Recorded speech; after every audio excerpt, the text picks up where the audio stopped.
Hey guys, tonight we're stepping into one of history's most haunting roles, a profession that required watching people die in the most horrific ways imaginable. We're talking about plague doctors, the masked physicians who walked through cities of the dead and dying, documenting the slow rot of human bodies while knowing they might be next. This isn't folklore or exaggeration. This is what actually happened when plague swept through Europe. And what these doctors witnessed was more terrifying than any horror story. So before we descend into the plague wards and pest houses of medieval and early modern Europe, take a moment to like the video and subscribe.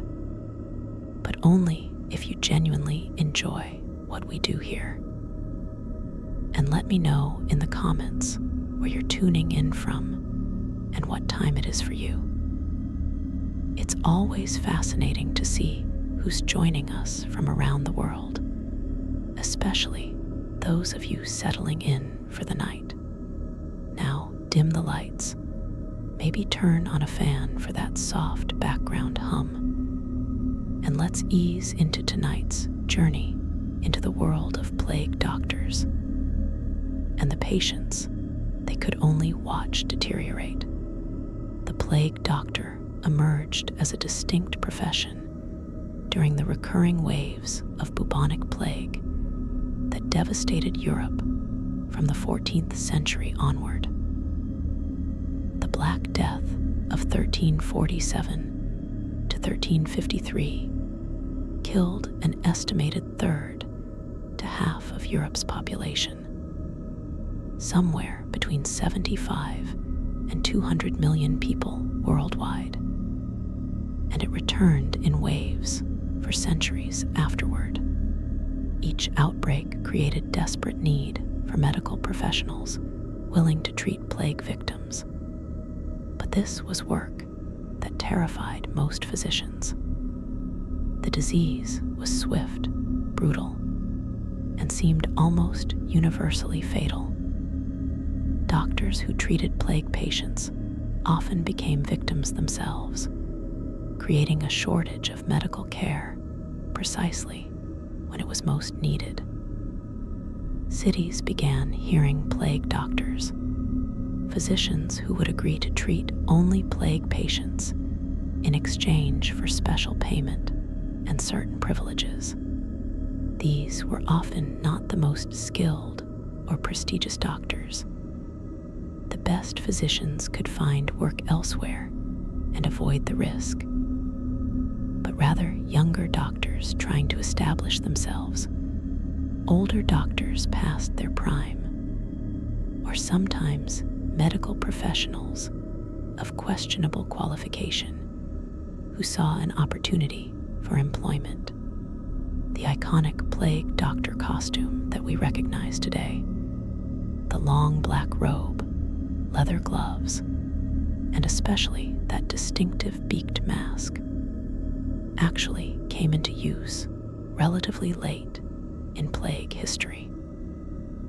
The costume was designed in 1619 by Charles Delorme, chief physician to King Louis XIII of France, and was based on the miasma theory of disease that dominated medical thinking at the time.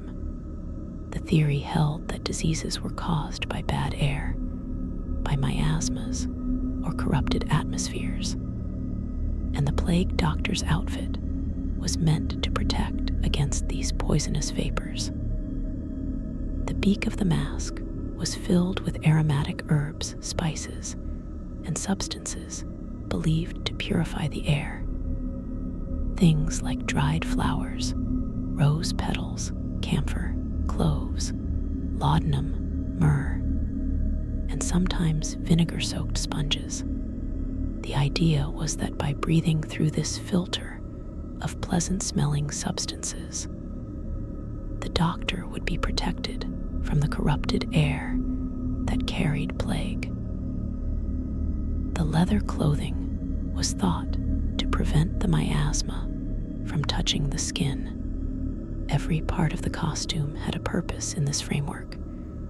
The wide-brimmed hat identified the doctor and was thought to provide additional protection. The long waxed coat repelled bodily fluids and bad air. The leather gloves prevented direct contact with infected skin. The wooden cane allowed the doctor to examine patients and move their clothing without touching them directly. But what the plague doctors actually encountered when they visited patients made all their protective gear seem pathetically inadequate. The bubonic plague, caused by the bacterium Yersinia pestis and transmitted primarily through flea bites from infected rats, attacked the human body in ways that were both visible and horrifying. The disease got its name from the buboes, swollen and inflamed lymph nodes that appeared in the groin, armpits, and neck. These weren't small swellings. They could grow to the size of apples, hard and excruciatingly painful, filled with pus and blood and dead tissue. Plague doctors would arrive at homes to find patients writhing in agony from these buboes, unable to move without screaming. The swelling so tender that even the weight of bedclothes was unbearable. The buboes would appear within days of infection, sometimes within hours, and their appearance marked the beginning of the patient's visible deterioration. The progression of symptoms that plague doctors witnessed followed a brutal pattern.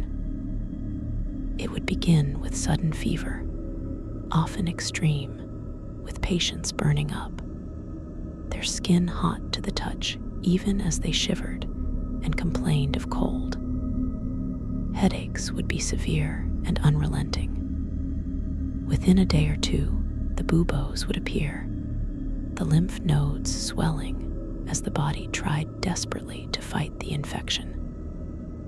The patient's tongue would often turn white or develop a coating. Their breath would smell foul. As the disease progressed, the fever would spike higher.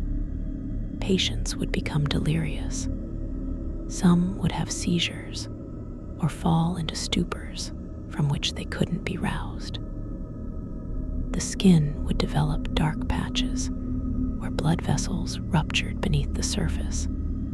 These dark spots gave plague one of its names, the Black Death, though the name also referred to the blackened, necrotic tissue that would develop in severe cases.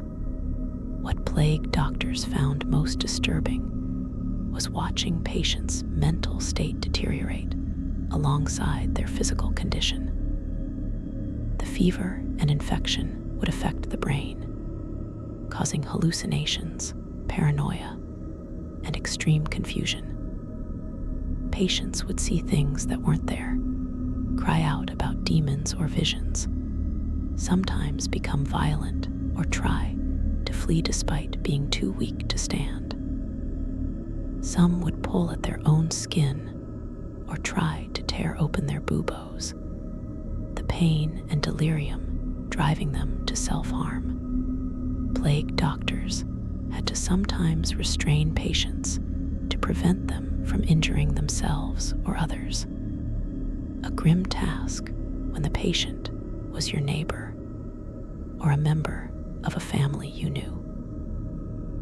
The psychological horror of watching rational people descend into madness, knowing their personality was being destroyed by disease even as their body rotted, affected many plague doctors deeply.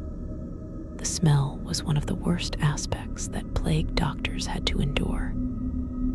The buboes would often rupture, either on their own or when doctors attempted to lance them, releasing pus that had a distinctive and nauseating odor. The fever caused patients to sweat profusely, but this wasn't normal sweat. It was thick and foul-smelling, soaking through bedding and creating a stench that permeated entire homes. As the disease progressed and tissue began to die, the smell of necrosis would add another layer to the miasma. Gangrene could set in on extremities, fingers and toes turning black and literally rotting, while the patient was still alive. The aromatic substances in the plague doctor's mask were meant to combat these smells as much as to filter the air, but they were often inadequate. Plague doctors would emerge from patient visits with their clothes reeking of death and disease, the smell clinging to them no matter how much they tried to wash. The speed of the disease was particularly horrifying. A person could be healthy in the morning and dead by nightfall, or could linger for a week in increasing agony before finally succumbing. Plague doctors never knew which pattern a patient would follow. Some patients would seem to be recovering. The fever would break. They would become more coherent. And then suddenly, they would take a turn for the worse and die within hours. This unpredictability made it impossible for doctors to give families any real hope or to prepare them for what was coming. They could only observe and document, watching to see if this patient would be one of the rare survivors or would join the overwhelming majority who died. The physical changes in patients' bodies as plague progressed were documented in detail by some plague doctors, creating records that are both medically valuable and deeply disturbing to read. The buboes would go through stages, starting as hard, painful lumps, then sometimes softening and filling with more pus, sometimes remaining hard and becoming necrotic. If a bubo ruptured naturally or was lanced by a doctor, it would drain foul-smelling discharge, sometimes for days. Some doctors believed that draining the buboes gave patients a better chance of survival, the logic being that the poison was being released from the body. But lancing a bubo was extremely painful, required holding down a patient already in agony, and often led to more infection rather than helping. Plague doctors had to make these decisions knowing they might be causing additional suffering without providing any real benefit. The skin changes that accompanied plague were equally horrifying. In addition to the buboes, patients would develop petechiae, small red or purple spots caused by bleeding under the skin. These could cover large areas of the body, making patients look bruised all over. In severe cases, larger areas of skin would turn dark purple or black as blood vessels ruptured more extensively. This was called purpura, and its appearance was generally a sign that death was imminent. The skin could also develop carbuncles, large infected boils separate from the buboes, adding to the patient's suffering. As gangrene set in on extremities, the affected areas would turn black, shrivel, and sometimes fall off before the patient died. Plague doctors would witness fingers dropping off, toes becoming detached, even parts of noses or ears necrotizing, and falling away while the patient was still conscious and aware. The respiratory symptoms were particularly terrible when plague took its pneumonic form, spreading to the lungs. Patients would begin coughing, at first a dry cough, then increasingly productive of bloody sputum. The coughing would become constant and exhausting, patients unable to lie down without choking, forced to sit upright while they struggled to breathe. The bloody sputum was highly infectious, far more so than the bubonic form, and plague doctors attending pneumonic plague patients were at extreme risk. The smell of the bloody discharge was distinctive and revolting. Patients with pneumonic plague usually died faster than those with bubonic plague, sometimes within a day or two of symptoms appearing, drowning in their own blood and fluid as their lungs filled up. Watching someone suffocate slowly, gasping for air that wouldn't come, hearing the wet rattle of their breathing, was among the worst experiences plague doctors described. Children with plague presented particular horror for doctors. The disease didn't discriminate by age, and children were perhaps more vulnerable because of their less developed immune systems and closer contact with the ground where infected fleas lived. Plague doctors would be called to homes to find entire families sick, children crying in pain from their buboes, parents delirious or already dead. The small bodies of children seemed to succumb faster than adults, burning up with fever or developing the skin discolorations more rapidly. Many plague doctors wrote about the emotional toll of watching children die, unable to ease their suffering or provide their families with any hope. The wails of mothers watching their children rot before their eyes, knowing the doctors could do nothing, haunted many physicians who survived plague outbreaks. The treatments that plague doctors attempted were based on the medical understanding of their time, which meant they were often useless or actively harmful.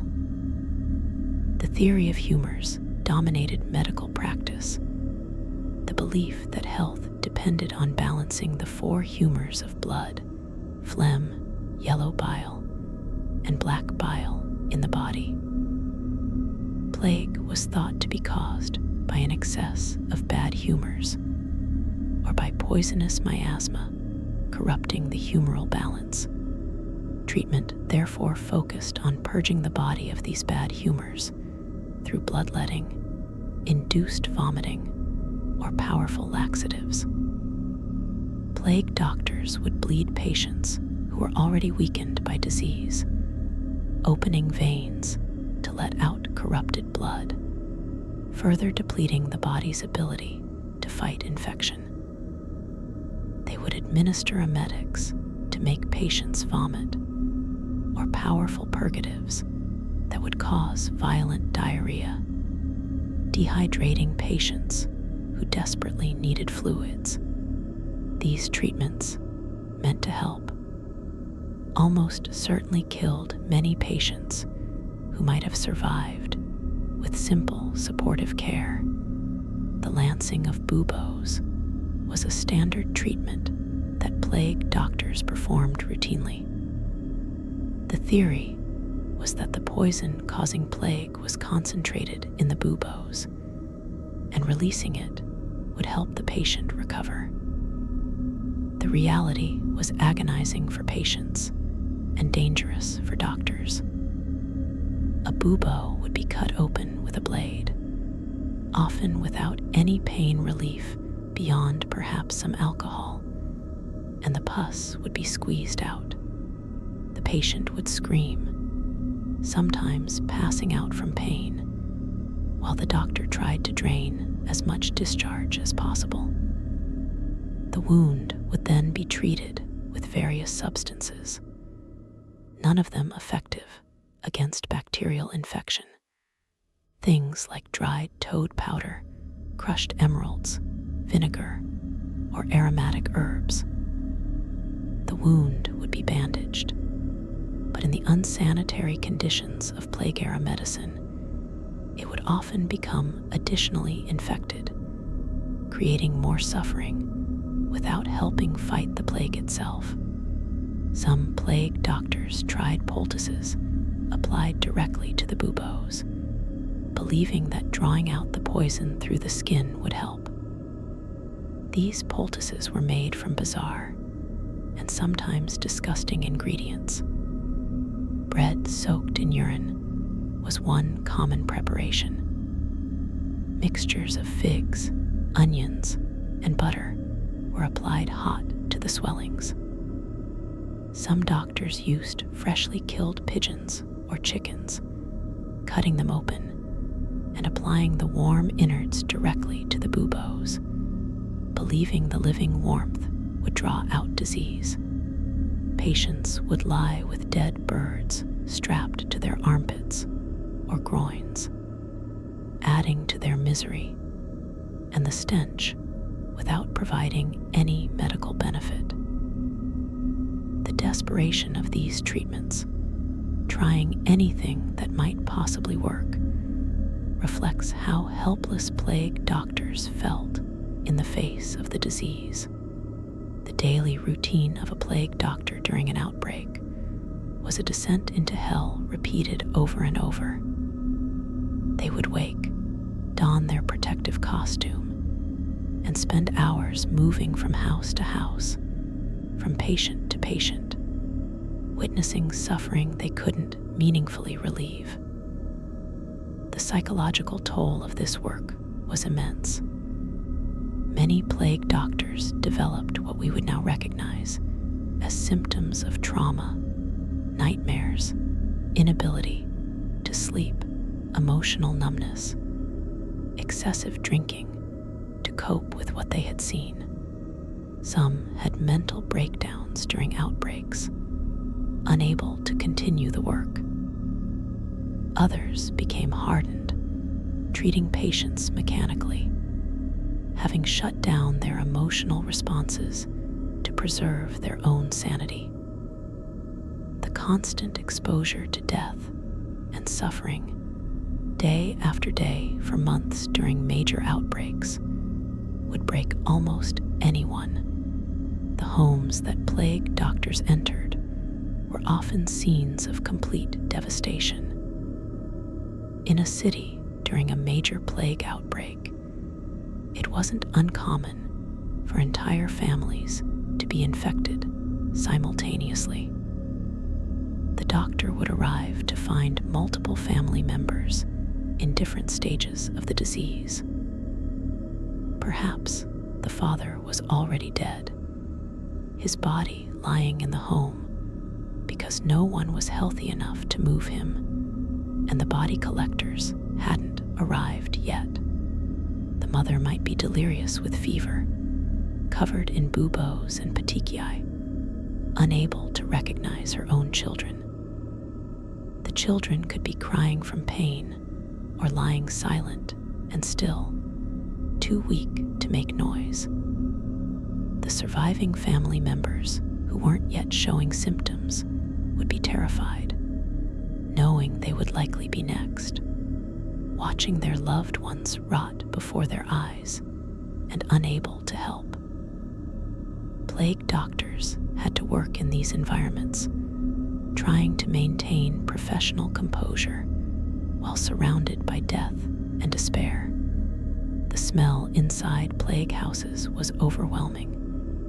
A combination of unwashed bodies, human waste from patients too sick to use chamber pots or latrines, the distinctive odor of buboes and infected flesh, the smell of death if bodies were present, and the general stench of sickness.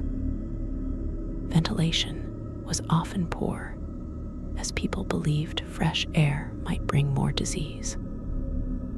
Windows would be kept closed, making the atmosphere inside stifling, and thick with the miasma of illness. The herbs in the plague doctor's mask could only do so much against this assault on the senses. Many doctors would emerge from patient visits and vomit from the smell and the sights they had witnessed. The need to appear professional and composed in front of patients and their families meant suppressing these reactions until leaving the home. Plague doctors also had to perform the grim task of certifying deaths. When a patient died, the doctor would need to examine the body and officially declare the death, knotting it in their records. This meant touching and examining corpses, looking for the telltale signs of plague to confirm that plague was indeed the cause of death. Bodies would still be warm, the skin discolored with purpura and blackened by necrosis, the buboes visible as swollen lumps, the features distorted by swelling and disease. The eyes would often be open, staring blankly, sometimes with small hemorrhages in the whites. The mouth might be open in a final gasp for air or grimace of pain. Handling these bodies, turning them to examine for buboes in all locations, required plague doctors to overcome powerful instincts of revulsion and fear of contagion. The progression of gangrene that plague doctors witnessed was particularly nightmarish. As blood flow to extremities was compromised by the infection and the body's response to it, tissue would begin to die while the patient was still alive and conscious. It would start with the tips of fingers or toes turning blue or purple, feeling cold and numb. The discoloration would spread, turning black as the tissue necrotized. The smell of gangrene is distinctive and terrible, sweet and rotten simultaneously, and plague doctors would smell it as soon as they entered a room with a patient whose extremities were gangrenous. The affected areas would shrivel and harden, becoming mummified while still attached to the living body. In the most severe cases, the gangrenous parts would begin to separate. A finger might fall off into the bedding, or a toe would detach when a doctor examined the patient, watching living people literally fall apart piece by piece, while still conscious and aware of what was happening to them, was one of the most psychologically damaging aspects of plague medicine. The septicemic form of plague, where the infection entered the bloodstream directly without first causing buboes, was in some ways even more terrible than the bubonic form. Patients with septicemic plague would sicken extremely rapidly, with fever, chills, and weakness developing within hours. The skin would discolor dramatically, large areas turning purple or black as small blood vessels throughout the body ruptured. Bleeding could occur from any mucous membrane, the nose, mouth, rectum. Patients would bleed from their gums, cough up blood, have bloody diarrhea. The fingers, toes, nose, and ears could turn black with necrosis in a matter of a day or two. Death usually came very quickly, within a day or two of symptoms appearing. But the visual horror of watching someone's skin turn black all over while they bled from multiple orifices was extreme. Plague doctors seeing septicemic plague patients knew death was almost certain and usually imminent, but they still had to examine and attempt to treat these patients, to document their symptoms and progression. The psychological symptoms that plague caused, the delirium and madness, were particularly difficult for families and doctors to witness. The fever would climb so high that it affected brain function, causing hallucinations and confusion. Patients would talk to people who weren't there, carry on conversations with the dead, or speak in nonsense syllables. Some would become paranoid, accusing family members of trying to harm them or screaming about conspiracies. Others would have religious visions, seeing angels or demons, speaking in what they believed were prophecies or divine messages. The violence that could accompany this delirium was dangerous. Patients trying to attack caregivers or family members, or trying to escape from their beds despite being too weak to walk.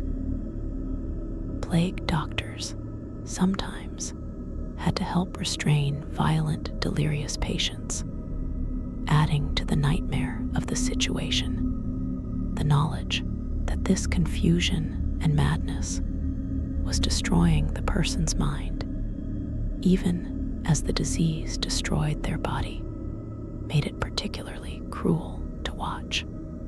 Children's responses to plague were heartbreaking for plague doctors to observe.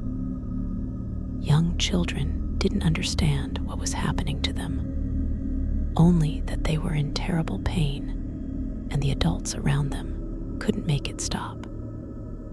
They would cry constantly until too weak to cry anymore, then lie silent with wide, frightened eyes.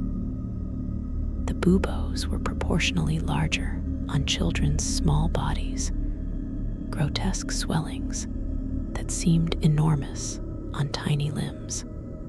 Children would beg their parents to make the pain stop, to make the bad feelings go away, and parents would be helpless, able only to hold them and lie that it would be all right soon. Plague doctors watching these scenes unfold, knowing the child would almost certainly die and die in pain, described the experience as spiritually destroying. Some plague doctors refused to treat children after a time, unable to bear witnessing their suffering anymore. The speed at which plague could destroy a community meant that plague doctors would watch the social fabric disintegrate around them. Early in an outbreak, families would stay together, nursing their sick members and trying to maintain some normalcy. As the death toll mounted and more people became infected, this would break down. People would flee, abandoning sick family members to die alone. Parents would abandon children. Spouses would leave each other. The bonds of family and community dissolving in the face of overwhelming fear and death. Plague doctors would arrive at homes to find patients dying alone, everyone else having fled, the sick left to suffer without comfort or care. Sometimes they would find patients who had died days earlier, their bodies decomposing in empty houses, because there was no one left to report the death or tend to the corpse. The pest houses, special hospitals set up to isolate plague patients, were among the most horrific places plague doctors had to work. These were essentially places people were sent to die. Everyone knew that going to a pest house meant you wouldn't return. The conditions inside were nightmarish. Dozens or hundreds of patients crowded together in various stages of the disease. Noise was terrible. The screaming of those in pain moaning of the delirious, the coughing of those with pneumonic plague, the death rattles of those in their final moments. The smell was beyond description.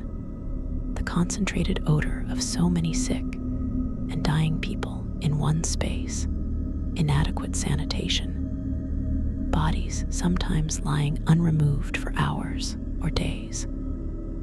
Plague doctors walking through pest houses would pass bed after bed of suffering, trying to do what little they could for each patient, knowing most would be dead within days.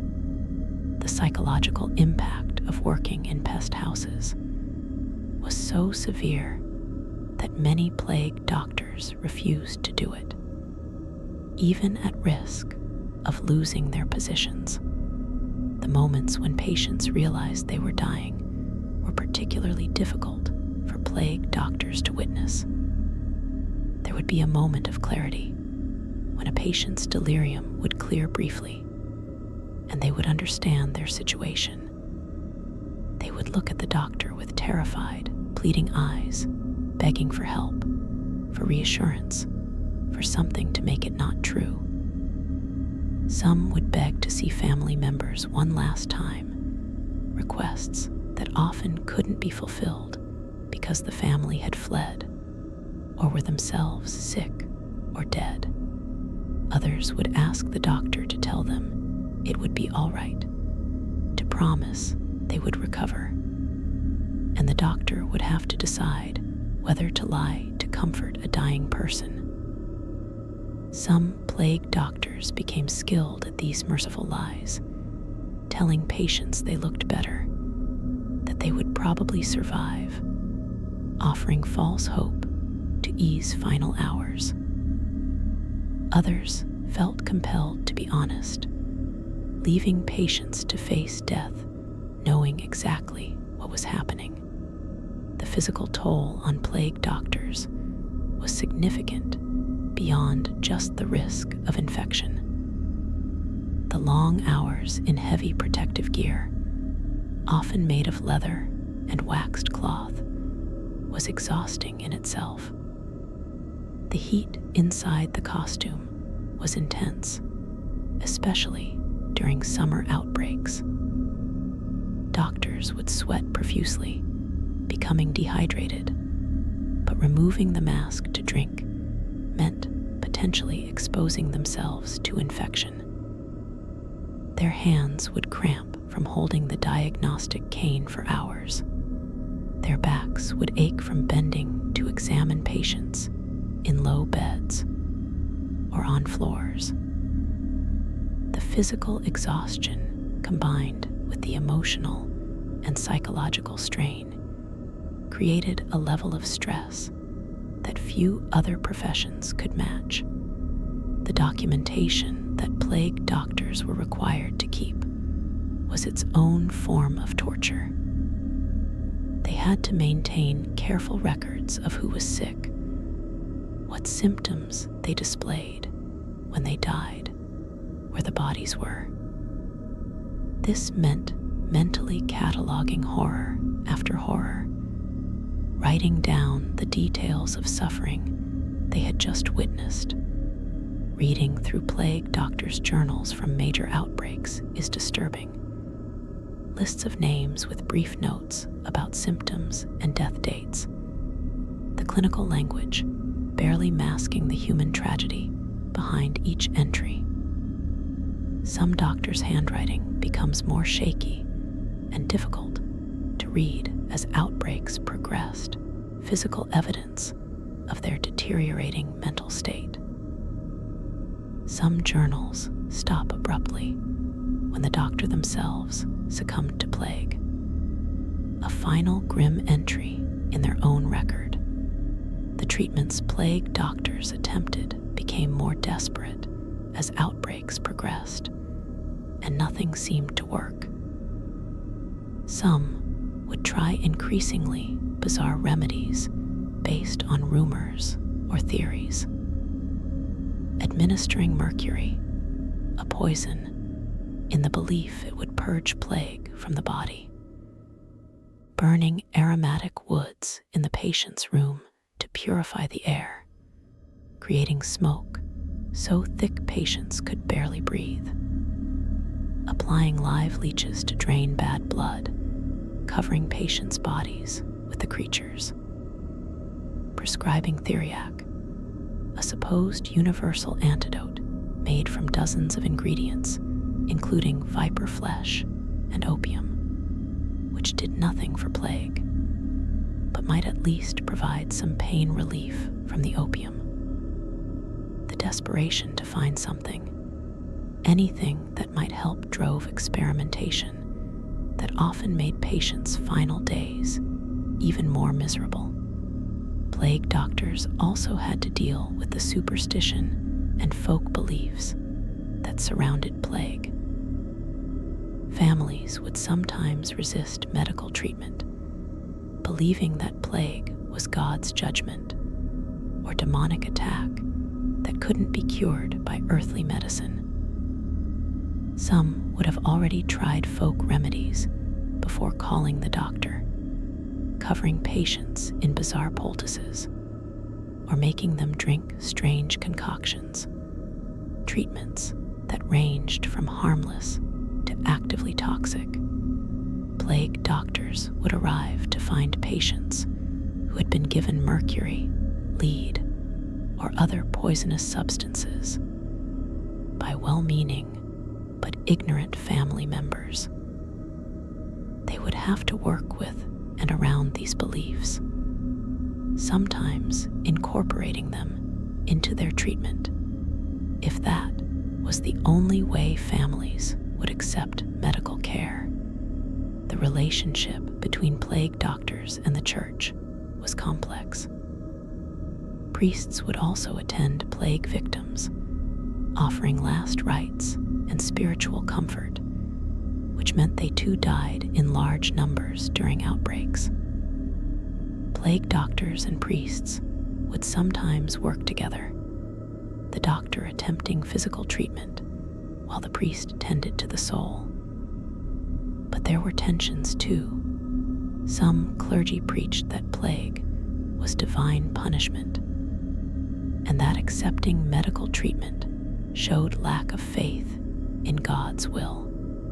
Some plague doctors were frustrated by religious explanations of plague that discouraged practical prevention measures or medical care.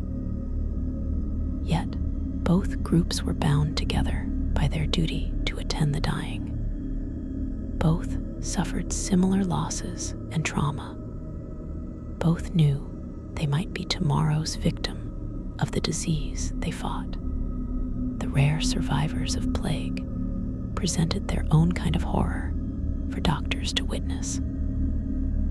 Those who survived often bore permanent marks, the scars from buboes that had ruptured or been lanced, missing fingers or toes, or parts of their noses or ears lost to gangrene, lingering weakness and fatigue that could last months or years. Some survivors had neurological damage from the high fevers, suffering seizures or cognitive impairment afterward. The psychological trauma of having experienced plague, of watching family members die while they themselves suffered, left many survivors with what we would now recognize as post-traumatic stress disorder. Plague doctors would see these survivors living reminders of the disease's power and understand that survival didn't necessarily mean escaping unmarked. The economic dimension of plague created additional moral complexity for plague doctors. They were paid, often quite well, to treat plague patients that other doctors refused to see.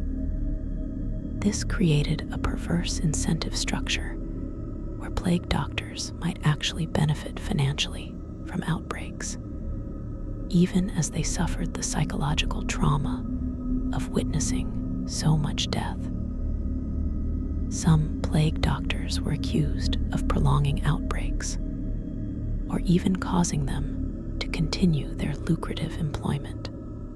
While most such accusations were probably unfounded, the product of people's need to blame someone for the disaster, the economic reality did create uncomfortable situations.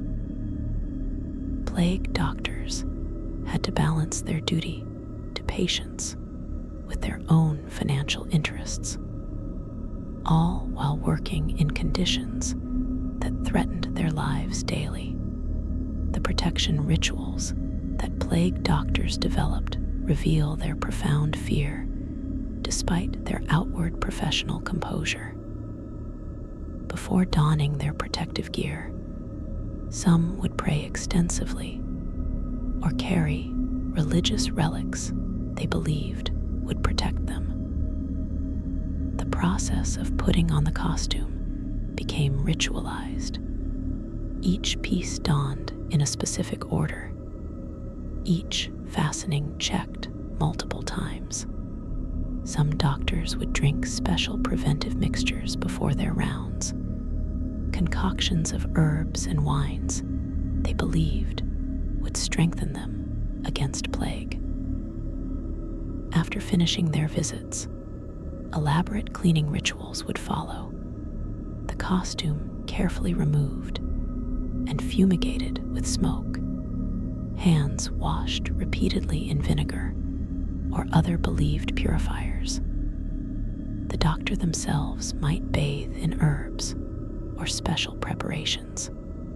These rituals probably provided some psychological comfort, giving doctors a sense of control in a situation where they were largely helpless.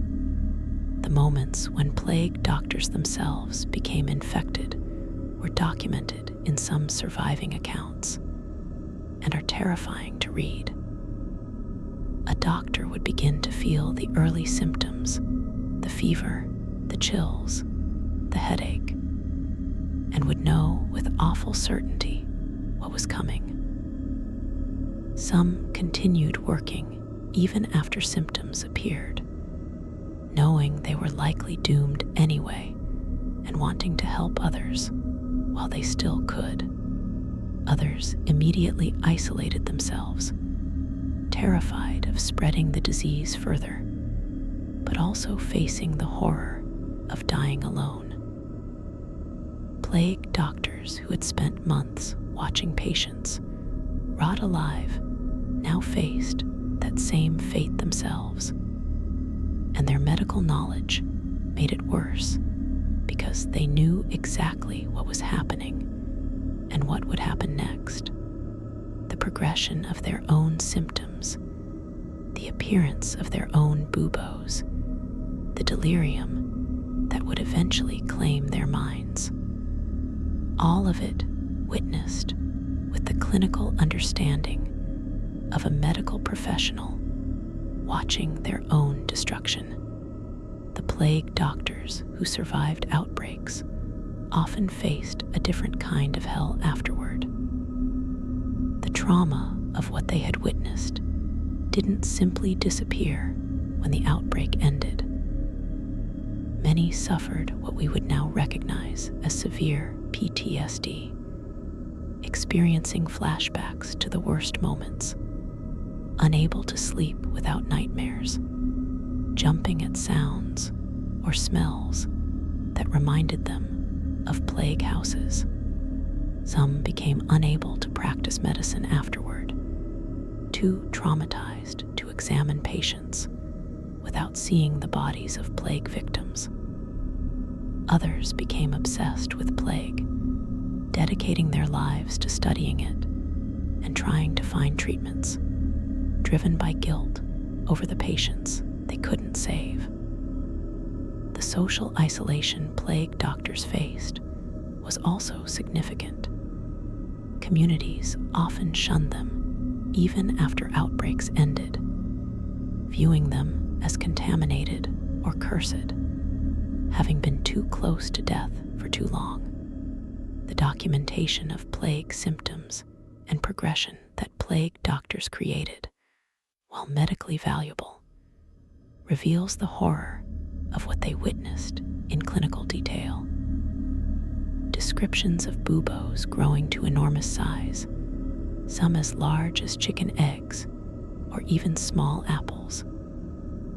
Observations of how the skin would change color in specific patterns, the timeline of when petechiae would appear versus when larger purpura would develop. Notes on the consistency and smell of the discharge from lanced buboes. Details about the sound and appearance of the bloody sputum in pneumonic plague cases. These clinical descriptions, written in matter-of-fact medical language, are in some ways more disturbing than emotional accounts, because they reveal how plague doctors had to detach themselves from the human suffering they were documenting, treating patients as medical specimens to be observed and recorded rather than as people dying in agony. The impact on plague doctors of treating people they knew personally was particularly severe. In smaller towns or during major urban outbreaks where everyone was affected, plague doctors would find themselves treating their neighbors, friends, sometimes even family members. The professional distance that might help them cope with strangers' suffering evaporated when examining someone they had known for years. Watching their friend or neighbor rot alive with the same inexorable progression they had seen in dozens or hundreds of other patients. Some plague doctors refused to treat people they knew, unable to bear it, asking other doctors to take those cases. Others felt morally obligated to treat everyone regardless of personal connection, and paid the price in psychological torment. The children orphaned by plague created waves of suffering that plague doctors witnessed beyond the immediate victims. In major outbreaks, thousands of children would lose both parents, sometimes their entire families. Plague doctors would be called to homes where every adult was dead or dying, and young children were sitting with the corpses, too young to understand death or to know what to do. These children, traumatized and alone, would beg plague doctors for help, for food, for someone to tell them their parents would wake up. Doctors had to somehow provide what comfort they could while focusing on any family members who might still be saved. A nearly impossible balance. Many plague doctors arranged for orphans to be taken to churches or organized orphanages when possible. But during major outbreaks, these institutions were overwhelmed, and children would sometimes simply be left to fend for themselves in the chaos. The autopsy reports from plague victims that some plague doctors conducted are among the most disturbing medical documents from the era. When doctors could obtain permission or legal authority to examine bodies after death, they would document the internal damage plague caused. Buboes weren't just external swellings. They were massively swollen lymph nodes, sometimes rupturing internally and spreading infection further. The lungs in pneumonic plague victims would be found full of bloody fluid, the tissue destroyed by infection and inflammation. The liver and spleen would often be enlarged and damaged. Small hemorrhages would be found throughout internal organs. The intestines, in some cases, would show bleeding and damage. Reading these autopsy reports, with their careful descriptions of the internal rot plague caused, makes clear why the disease was so deadly, and why plague doctors' efforts to treat it were so futile with the medical knowledge available to them. The spread of plague within plague doctors' own families was a horror many faced. Despite their protective measures, plague doctors were at high risk of carrying infection home. Some doctors chose to isolate themselves completely during outbreaks, living away from their families, seeing them only from a distance, if at all. Others continued living at home, trying to protect their families through elaborate cleaning rituals and separation within the house. When a plague doctor's family member became infected, it was particularly terrible. The doctor's professional knowledge making them understand better than anyone what would happen next. Their medical skills useless to save someone they loved.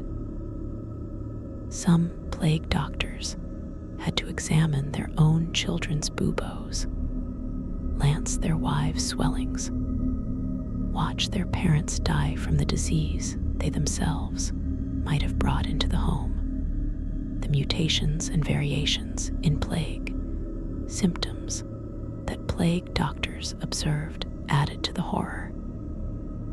Not every case followed the same pattern. Some patients would develop massive buboes that never ruptured, dying with enormous hard swellings.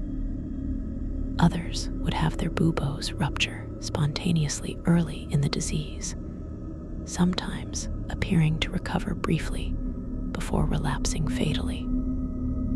Some would develop pneumonic symptoms even with buboes present, suffering from both forms simultaneously. The septicemic form could present without any buboes at all, just rapid deterioration and death. This variability meant plague doctors could never predict with certainty how any individual case would progress, adding to the anxiety of treatment and the impossibility of providing families with accurate prognoses. The seasonal patterns of plague that doctors observed, with outbreaks often worse in summer and fall, meant that during plague seasons, doctors knew they were facing months of continuous horror. Spring and early summer would bring increasing cases.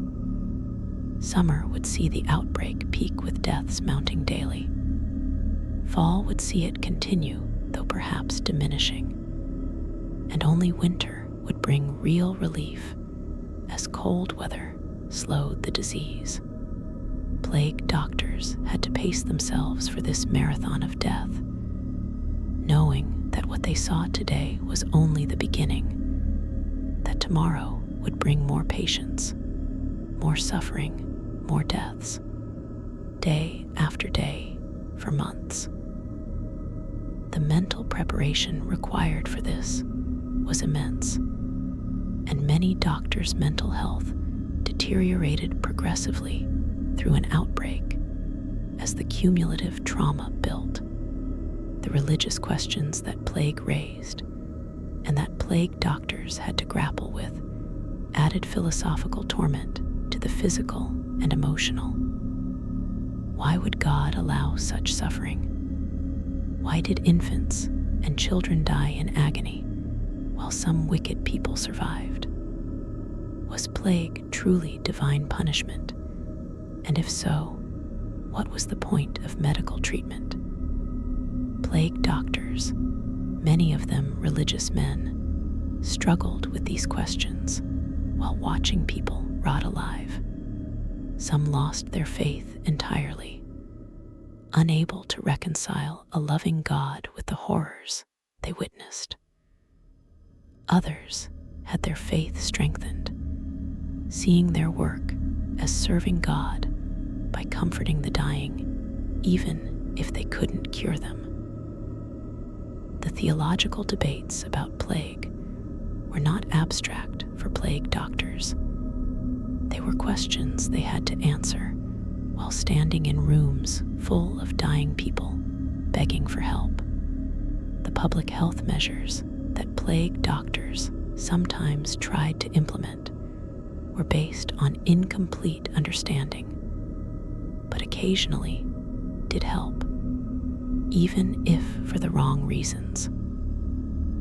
Quarantine of affected households, marked with crosses on doors, did limit some spread, though it also trapped healthy family members with infected ones.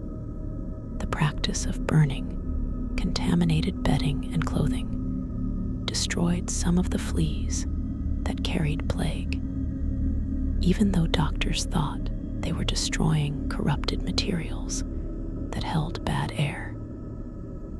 Removing bodies quickly from homes and burying them in mass graves limited some exposure, though the body collectors themselves were at high risk. Plague doctors who pushed for these measures faced resistance from communities who didn't want their freedom restricted or their property destroyed, adding political and social conflict to their medical duties.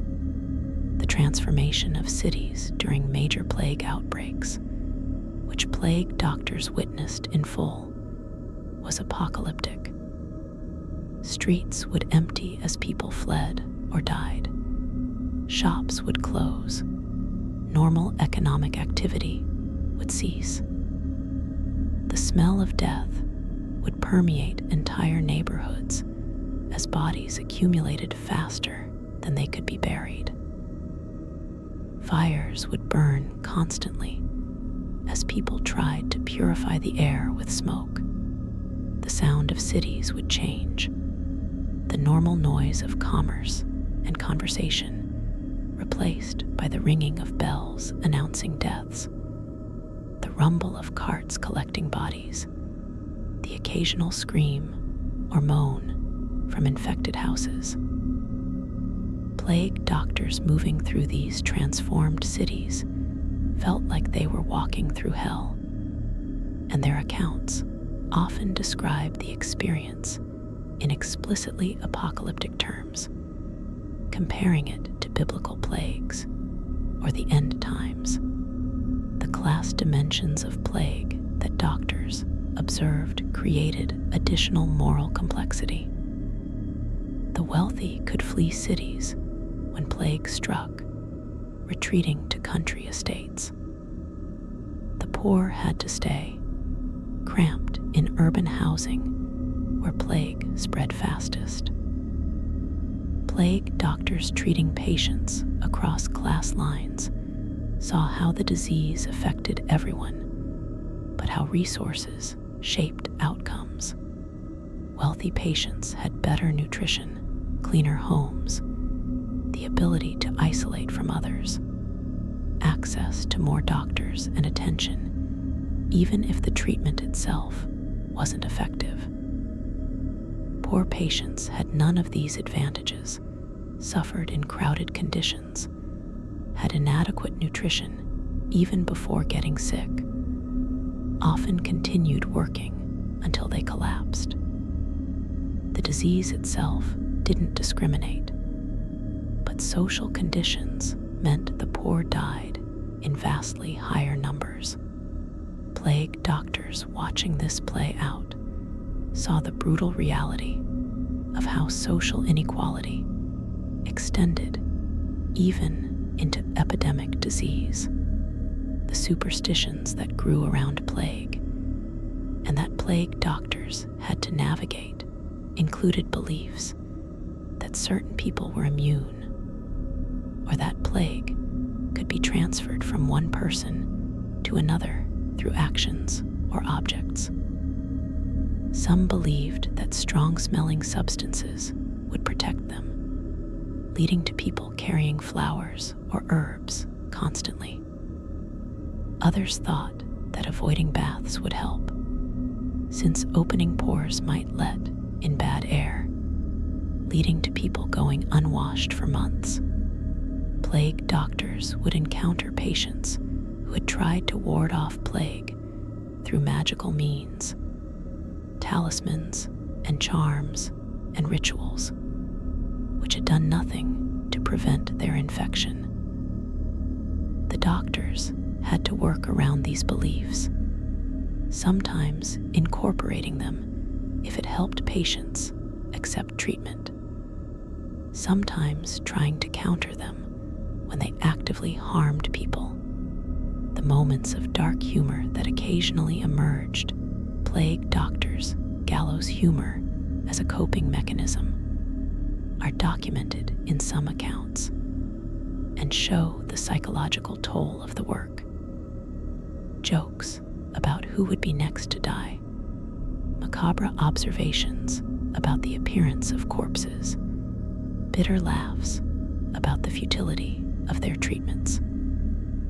This dark humor was a way of creating psychological distance from horror, of maintaining sanity in impossible circumstances, but it also alienated them from non-medical people who found such humor shocking or offensive, not understanding that it was a survival mechanism rather than callousness. Plague doctors bonded with each other through this shared dark humor, one of the few ways they could process their experiences with people who understood. The physical exhaustion that plague doctors experienced went beyond just long hours.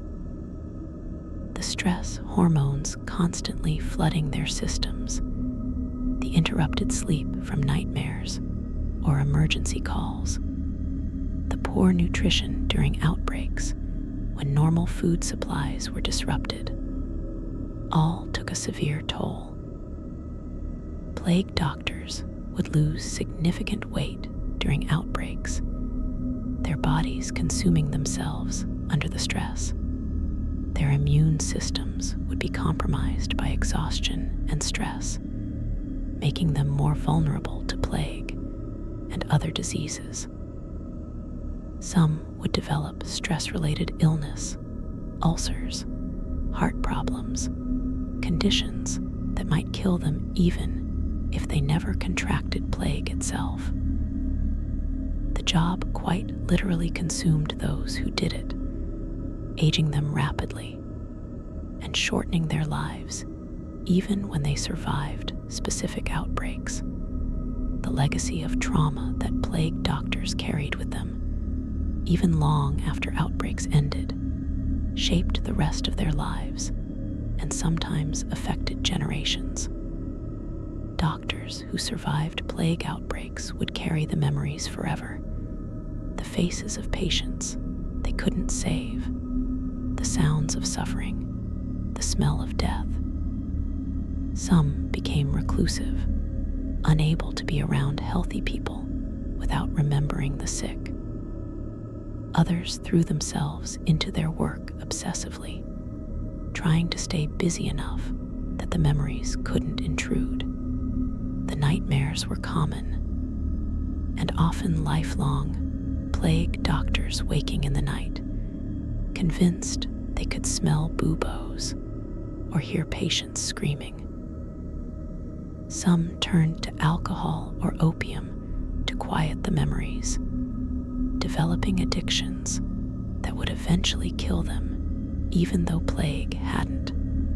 The writings that plague doctors left behind, journals, letters, medical treatises, contain moments of profound despair that break through the clinical language.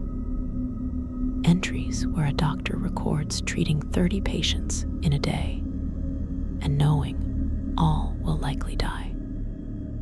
Letters to colleagues describing the futility of everything they try.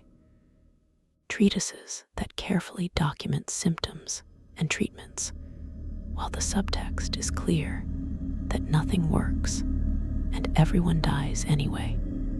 These documents are valuable historical sources, but they're also monuments to human suffering and the psychological cost of bearing witness to that suffering day after day. Reading them centuries later, the pain is still palpable. The trauma of these long-dead doctors still resonating through their words.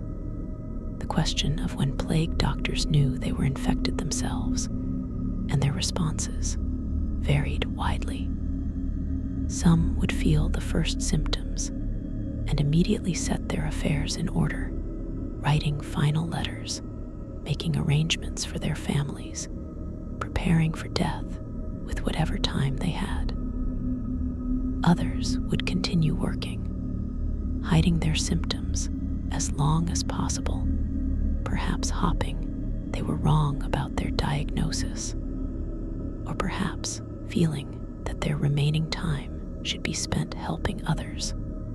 A few documented their own cases in clinical detail, observing and recording their own symptoms as they would any patient's, a final contribution to medical knowledge.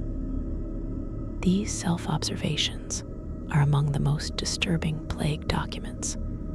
Watching someone clinically describe their own deterioration, their own buboes forming, their own descent into fever and delirium, until the writing becomes illegible and then stops.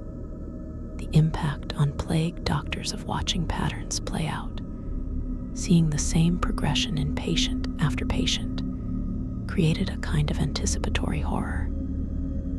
When examining a new patient, a doctor would look at the size and location of buboes, the color of the skin, the level of fever, and would know with grim certainty what would happen next. They could predict within a day or two when the patient would die, could anticipate when delirium would set in, knew when gangrene would start to appear.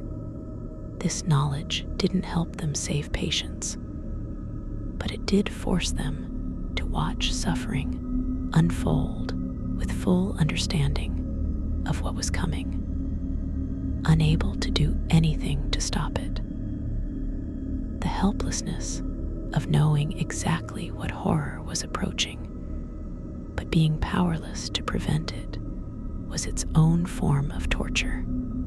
The rare cases where patients recovered despite plague doctors expecting them to die created complex emotions. Relief and joy that someone survived, certainly, but also confusion and sometimes guilt. Why did this patient live when so many others with similar symptoms died? Was there something different about their treatment? Something the doctor did or didn't do? The survival of a few made doctors wonder if more could have been saved, if only they had known what to do differently, adding guilt to their burden of trauma.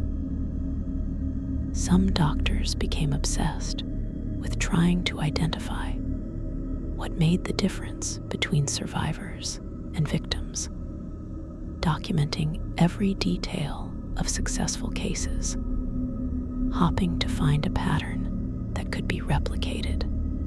But the reality was that survival was mostly random chance, dependent on factors doctors couldn't control or even identify, which was its own kind of torment. The relationship between plague doctors and city authorities was often strained. Officials wanted optimistic reports, wanted to hear that the outbreak was under control or that new treatments were working, information that might prevent economic panic. plague doctors providing accurate reports of ongoing devastation and ineffective treatments weren't giving authorities what they wanted to hear. Some doctors were pressured to underreport deaths or to attribute plague deaths to other causes to avoid officially acknowledging an outbreak. This put doctors in impossible ethical positions, torn between professional honesty and political pressure. The accurate documentation of plague was important for public health, but could have severe economic and social consequences if it caused panic or trade embargoes. The practice of some plague doctors of wearing the beaked mask has become iconic, but the reality of wearing it was far from the dramatic image we have today. The mask was hot, uncomfortable, and made breathing difficult. The aromatic substances inside were overwhelming. Some doctors complained of headaches and dizziness from the strong scents. The mask limited vision, making it hard to see clearly what you were examining. The leather and wax of the full costume was stifling, especially during summer outbreaks. Plague doctors would sweat profusely inside the outfit, becoming dehydrated and exhausted. The costume was meant to provide protection, but it also isolated the doctor, made them look inhuman and frightening to patients, and turned each patient visit into a physical ordeal before even confronting the medical horror of plague itself. Mass graves that plague doctors sometimes had to supervise or document represented the ultimate failure of medicine and society. During major outbreaks, when individual burials became impossible, bodies would be thrown into large pits, dozens or hundreds together, covered with quicklime to speed decomposition and reduce smell. Plague doctors might be called to verify that bodies placed in mass graves had indeed died of plague, requiring them to examine partially decomposed corpses in piles.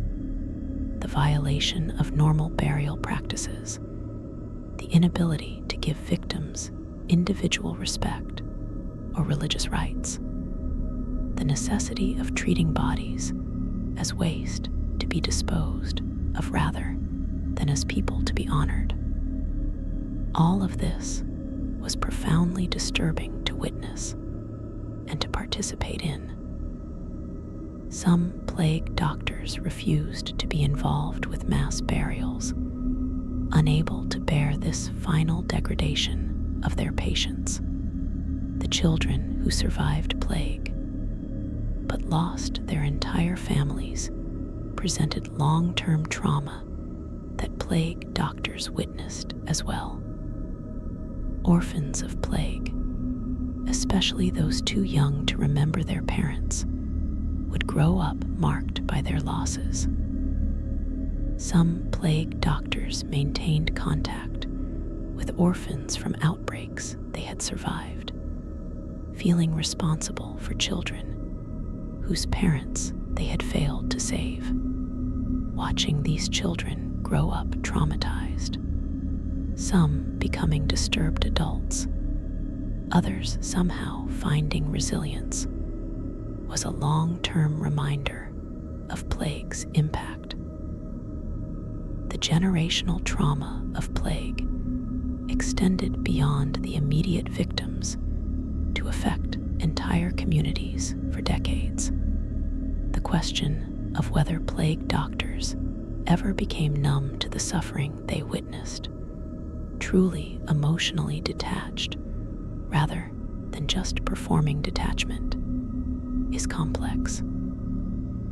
Some accounts suggest that after months of continuous exposure to horror, Some doctors did stop feeling emotional responses, going through the motions of treatment mechanically, without connecting to patients as people.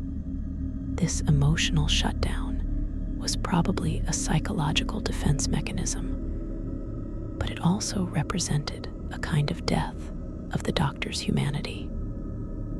Other doctors never became numb, continued to feel each death as a fresh wound, and the cumulative trauma eventually broke them.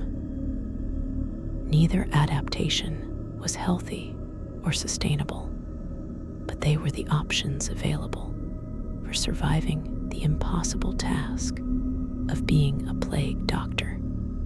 The superstitions that developed around plague doctors themselves, viewing them as harbingers of death or as somehow tainted by their contact with plague, affected their social positions even after outbreaks ended. Some were viewed with suspicion or fear, avoided by neighbors, excluded from normal social interactions. Children might be warned to stay away from them. Some communities blamed plague doctors when outbreaks worsened, accusing them of spreading disease or even causing it deliberately. The social isolation this created added to plague doctors' psychological burden, leaving them without normal support systems to help process their trauma. They were necessary during outbreaks, but shunned afterward, used, and then discarded by the communities they had tried to serve. The financial situations of plague doctors after outbreaks varied widely. Some had been paid well during the outbreak and had savings, though inflation during plague times and economic disruption afterward could make those savings worth less than expected. Others had incurred debts or had lost family members who contributed to household income. Some found their medical practices declined after outbreaks because people associated them with death and disease. The special privileges granted to plague doctors during outbreaks, exemptions from certain laws or taxes, freedom of movement, usually expired when the outbreak ended, leaving them with the trauma but not the benefits. Some plague doctors ended up in poverty despite their hazardous service, another bitter irony of their profession. The comparison between different plague outbreaks that experienced plague doctors could make was both professionally valuable and personally torturous. Doctors who survived multiple outbreaks could compare death rates, symptom patterns, effectiveness of different treatments, how different communities responded. This comparative knowledge helped advance understanding of plague, even if it didn't lead to effective treatments. But it also meant living through the horror multiple times, accumulating trauma from multiple outbreaks, watching the same patterns of suffering play out again and again. Some plague doctors who survived one outbreak would flee rather than face another, the memory of the first too traumatic to voluntarily relive. Others felt obligated to stay and serve, their experience making them valuable even as it destroyed them psychologically. The role of plague doctors in public health infrastructure, however flawed their understanding of disease, represented an early attempt at organized medical response to epidemics. Their documentation of cases, their attempts at isolation and quarantine, their work to remove bodies quickly, all contributed to reducing plagues spread, even if imperfectly. The institutional knowledge that accumulated from their experiences eventually contributed to better public health practices. But this historical importance, this contribution to the development of modern medicine and epidemiology, came at the cost of the plague doctors themselves, their trauma, and often their lives sacrificed to create knowledge that would help future generations.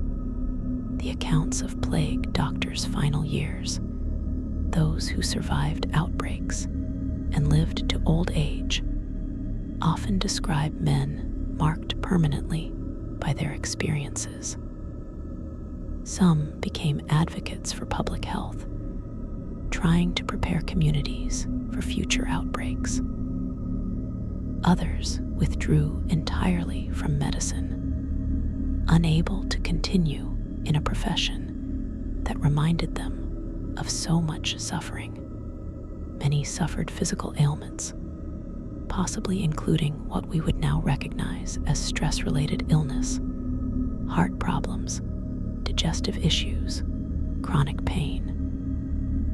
The psychological impact manifested in various ways: depression, anxiety, tendency toward isolation, difficulty forming emotional connections.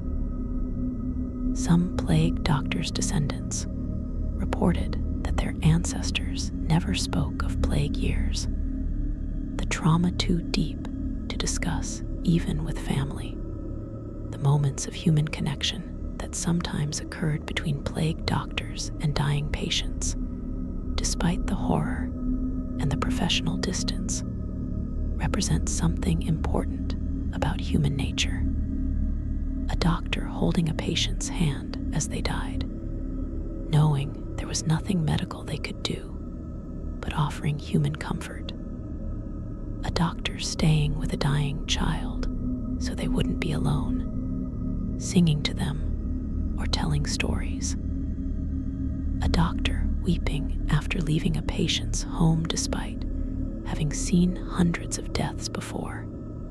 These moments of maintained humanity in the face of overwhelming horror suggest that some plague doctors, despite everything, remained connected to their patients as people.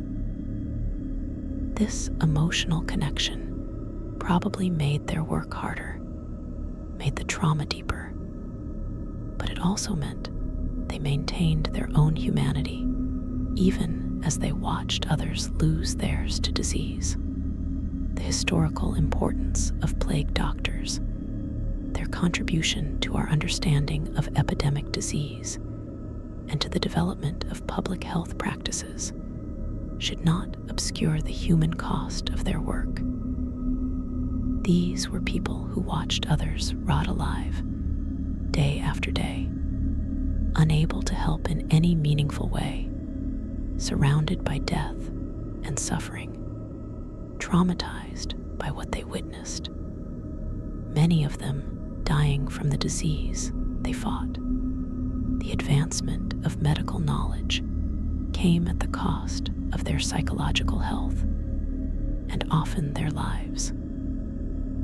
Understanding this cost, acknowledging the trauma they endured, is important for fully understanding the history of medicine and the human experience of epidemic disease. The parallels between plague doctors and modern healthcare workers facing epidemics are sobering. The trauma of treating patients you can't save, the exhaustion from impossible working conditions, the social isolation, the fear of bringing infection home to family, the psychological toll of continuous exposure to suffering and death. All of these experiences connect across centuries. Modern medicine has better understanding of disease and more effective treatments. But the human experience of bearing witness to epidemic suffering remains fundamentally similar. The trauma that plague doctors endured helps us understand and empathize with healthcare workers facing similar situations today. So tonight, as you settle into sleep, think about the plague doctors in their beaked masks and heavy robes, walking through cities of the dead and dying. Think about what they saw when they examined patients, the buboes swollen and painful, the skin turning black with necrosis, the delirium and suffering. Think about them watching people rot alive, unable to do anything but document the progression toward death. Think about the trauma they carried, the nightmares that haunted them, the psychological cost of their necessary but terrible work. The plague doctors represented humanity's attempt to fight back against epidemic disease with the limited tools available.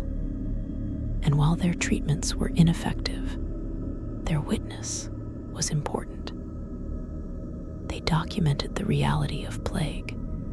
They tried to comfort the dying. They served communities at great personal cost. Their beaked masks have become symbols of plague. But behind those masks were human beings enduring trauma. We can barely imagine watching suffering that has stayed documented in their writings for centuries. Rest easy tonight, knowing that modern medicine has moved beyond plague doctors' limited understanding. But remember their service and their suffering, the price they paid to face epidemic disease when little could be done beyond witnessing and recording its horror. The plague doctors watched their patients rot alive so that future generations might have the knowledge to prevent such suffering. That knowledge came at a terrible human cost. Sweet dreams.